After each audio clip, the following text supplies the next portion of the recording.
Y para continuar nuestro programa les quiero contar que esta semana se publicó en una prestigiosa revista científica internacional un estudio que identifica y caracteriza a la hipersequía. El estudio revela que los impactos durante una hipersequía son en general mucho mayores a los que se podrían esperar en aquellos relativos a sequías, por ejemplo, más moderadas. Para hablar de este tema estamos con el subdirector del Centro de Ciencia del Clima y Resiliencia CR2 y profesor titular del Departamento de Geofísica de la Facultad de Ciencias Físicas y Matemáticas de la Universidad de Chile, el doctor René Garro. ¿Cómo está, profe? Gusto saludarlo. Un gusto de saludarte también, Gianfranco. Muy agradecido de la invitación de conversar esta mañana. Gracias a ti por estar acá y también al CR2 ahí de la Universidad de Chile.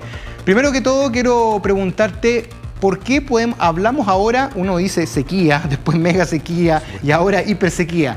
¿Qué diferencia hay entre los términos y por qué ahora estamos hablando de hipersequía?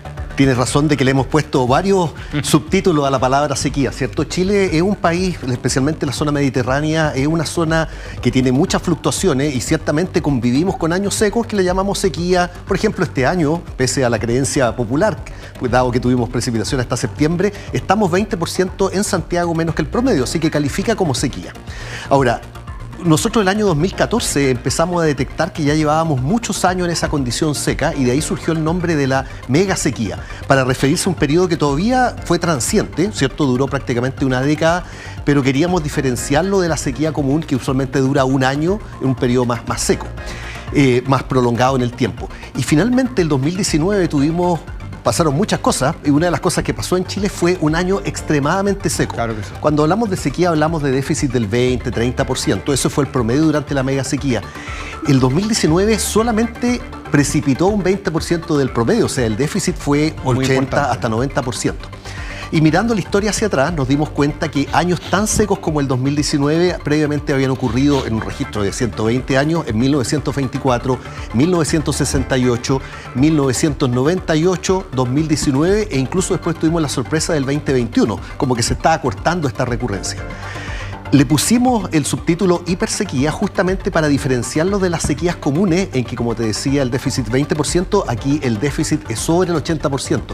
Y eso ya lo vamos a conversar, hace una gran diferencia. Uno se puede ajustar más o menos cuando te reducen el agua en un 20%. Nunca es bueno tener menos agua, pero cuando te la reducen un 80%, las cosas empiezan a funcionar de una manera un poco distinta. Claro que sí. Sí. ¿Cómo actúa o cómo se enfrenta una hipersequía como esta cuando venimos a lo mejor de un periodo de mega sequía? Así es. Y viene una hipersequía, a cuando venimos a lo mejor de un fenómeno del Niño que nos dejó un año maravillosamente lluvioso? Bueno, de hecho eso lo detectamos, justamente lo que mencionabas tú, no solamente importa lo que pasa en el año y cuando uno tiene una condición del 20% del total o un déficit del 80% es muy grave, pero importa mucho con cuánto viene el estanque del vehículo, por decirlo de alguna manera. El año 2019 veníamos ya con 10 años de una condición seca y vimos estragos, por ejemplo, casi colapsó el bosque esclerófilo en buena parte de la costa centro-norte de Chile, hubieron conflictos de agua, los ríos prácticamente se secaron. Eso lo contrastamos con el 98, que fue un año muy seco, a lo mejor la gente se acordará que incluso experimentamos racionamiento energético, etcétera, pero veníamos con un respaldo del año 97, ahí fue una verdadera montaña rusa, pasamos de un año extremadamente lluvioso como el 97 a un año extremadamente seco como el 98. Bueno, uno aprende de estos estudios, justamente vemos ahí que el contexto importa, ¿cierto? El contexto de los últimos 3, 4 años antes que te venga el golpe de la hipersequía. Lamentablemente el futuro, porque aparte de todo esto de lo que estamos hablando, que son variaciones que uno podría pensar hasta cierto punto natural, estamos en una cuesta abajo en cuanto a precipitaciones y por lo tanto las hipersequías van a ser como la del 2019, mezclada con años más o menos secos. Más o menos. Y bueno, el estudio muestra una serie de cosas que sufrimos y tal vez da alguna pista de cómo las podríamos enfrentar. ¿Y cómo podemos catalogar este 2025? Todavía no ha terminado, pero seguramente ya en precipitaciones lo mayor ya cayó. Santiago está cerca del 18% de déficit y venimos detrás de 2 años que ahí depende cómo lo queramos mirar. El vaso medio lleno, medio vacío. Si lo miramos en el contexto de la mega sequía, fueron años buenos. Claro. Si lo miramos como eran los 80, los 70, los 90, malo. Malo, exacto. ¿Cuál es la normalidad hoy en día? ¿Cómo lo vemos? Es difícil y además la respuesta es un poco dependiente de lo que uno mire, ¿eh? Porque, por ejemplo, si tú ves la laguna Culeo, ¿cierto? Que se desapareció, hay múltiples causas, pero en parte importante fue claramente la mega sequía. Desapareció el 2017 aproximadamente. Claro. Estuvo sin el cuerpo de agua ausente hasta el 2023, vinieron las lluvias y fíjate que ha durado, pese que este año las lluvias, como decías tú, han sido deficitarias, 20% aproximadamente. Ahí está la laguna Culeo. Entonces, depende, en cambio, hay cuerpos de agua más pequeñitos, ¿cierto? Todo depende del tamaño de las cosas. Si tú tienes un cuerpo de agua muy pequeño, es muy susceptible y vulnerable a las variaciones climáticas. Claro. Entonces, se te va rápidamente, también se te llena rápidamente. Claro. Cuando uno ve, y solamente para un último ejemplo, la laguna del Laja, uno de los cuerpos de agua más importantes en el sentido que apoya al sistema eléctrico nacional. Si bien es cierto, venía de la mega sequía, bajó mucho.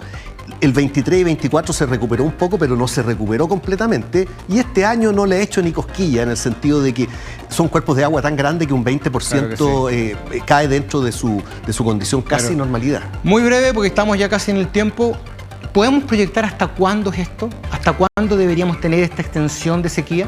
Bueno, hay cosas que sabemos y cosas que no sabemos. Lo que sabemos es que Chile enfrenta un futuro climático más seco, ¿cierto? Vamos cuesta abajo, por supuesto que hay medidas de mitigación que hay que tomar y podemos reducir un poco la velocidad de la micro o el camión, pero Chile tiene que aceptar de que va a una condición más seca, a diferencia de otras partes del mundo que era una condición más húmeda.